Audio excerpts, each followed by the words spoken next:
Okay, today I'm going to show you St Catherine's Chapel, or as it's locally known, Lydiate Abbey, or sometimes St Catherine's Abbey. So there's a little bit of information there. I'm going to go and take a little walk.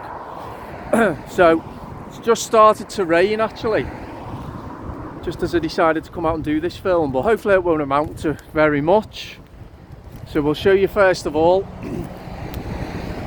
just in the ground surrounding the Abbey, we've got these snowdrops. Snowdrops are always the first to show, always the first sign of new life in the spring. Well, actually they come up in late January, early February, the snowdrops, don't they? So nice to see them, as well as the daffodils. I was actually involved myself in planting these daffodil bulbs a couple of years ago. And one of the great things about where I live, I am going to show you the Abbey in a minute. One of the great things about where I live is that there's a lot of local community initiatives. There's lots of local groups working together, you know, to preserve, celebrate local history, to restore old buildings, or to try to restore old buildings, as we're going to find out now. And there's lots of really amazing conservation work as well that's going on, you know, sowing wildflowers and, you know, planting bulbs and landscaping, and, you know, trying to put the nature and wildlife at the forefront of everything, which is brilliant, because, you know, Lydiate's no different from anywhere else really in the country, in that there is a hell of a lot of housing development and habitats being torn up and concrete being laid down, new built houses. So it's really good that, you know, there's so many people locally who are helping to fight against that. So as you can see, there is the St Catherine's Chapel that you can see in the background there. So we'll go and have a look at that now. I'll just quickly show you that. There is the oldest pub in Lancashire. It's actually it's just in Merseyside by literally a couple of 100 metres. But the oldest pub in Lancashire, called the Scotch Piper, that dates from the 14th century. So we're going to do a film there as well, because that's another amazing piece of local history there. I've spent many an hour in that place. So that's for another day soon. So as we walk towards the Abbey, as I say, it's set in on the Merseyside West Lancs border, in a place called Lydiate, which is where I live.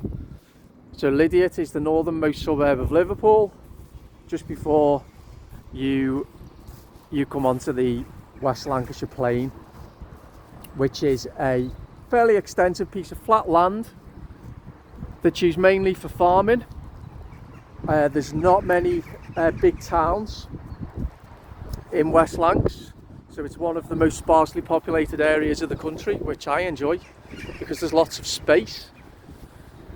So here we go, let's go and have a look at the Abbey. Now the first thing that we're noticing, I would say, is obviously it's got the scaffolding around the entire perimeter of what's left of the building, which is a shame because it does take the look and the effect a little bit, doesn't it?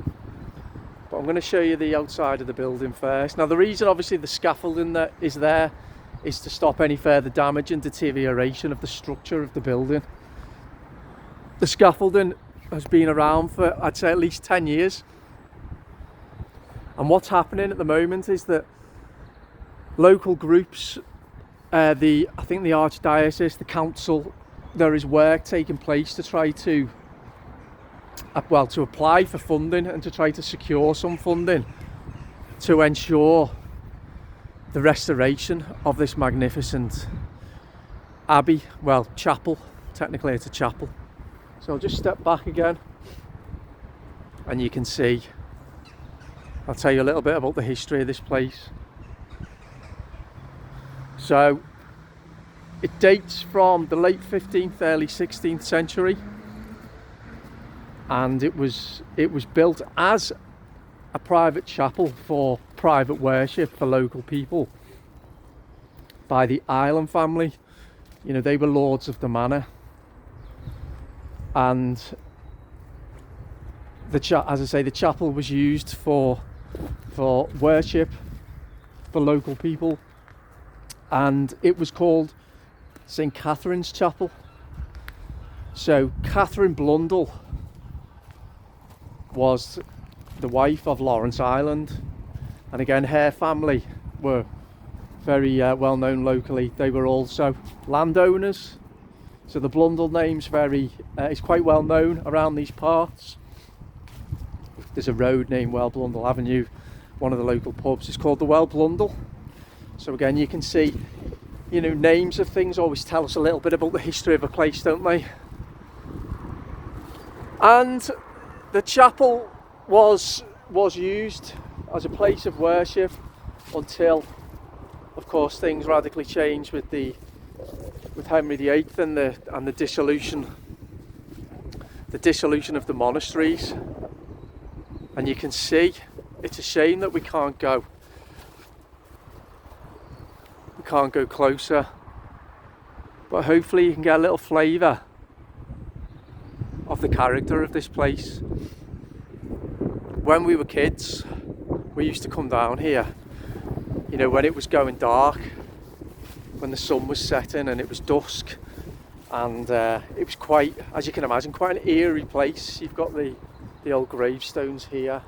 It's quite isolated in its own way, and you know, there is something that's quite spooky, isn't there, about old disused buildings like this. You know, there's an eeriness about them, isn't there? And I do remember one time we were playing inside the interior of the building. This was before the scaffolding was put up, and I got the fright of my life. There was a rook or a jackdaw or something, just like got startled, and all of a sudden this really terrifying noise as it screeched out and then flew away. I'll always remember that. So we'll just walk around again. St. Catherine, another theory around why it's called St. Catherine's Abbey is, well, St. Catherine of Alexandria. So she's a famous saint from the 4th century, well known for her courageous spreading of the word of Christianity. And the two local churches, Our Lady's and St. Gregory's, they both fall within the bracket of St. Catherine. The parish is called St. Catherine of Alexandria, so there's something about that name, Catherine, that is very, you know, that's very applicable to St. Catherine, to where we are now. So I'll just show you, you can see the land that it's situated on. Some beautiful old trees here, and then as we step this way, I was talking before about the landscape here being very flat and used for farming, so you can get a view of that now. Here we go. So it's quite a misty day today, quite a dank and dreary February day. But hopefully you can see the mist hanging over the fields in the distance there. But those fields spread as far as the eye could see, all the way to Formby in that direction, the Sefton coast. And then if we're heading over that direction to the north, all the way to basically to the outskirts of Preston. So this is one of the most important agricultural areas of the UK because of its mild climate, its fertile soils, and the fact that it's flat and perfect for farming. So yeah, if we just step back here and we can see some of these old graves and tombs. So these are going to be hundreds of years old.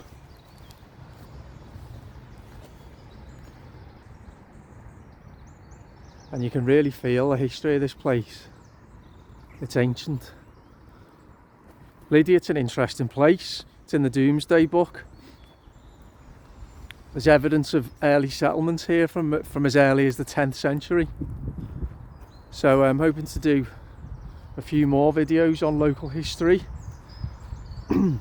As I say, we'll visit the Scotch Piper pub, which is just over there.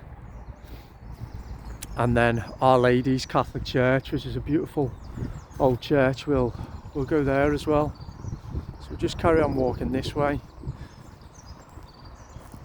And there are plans as well to build a bridge through those thickets over this way.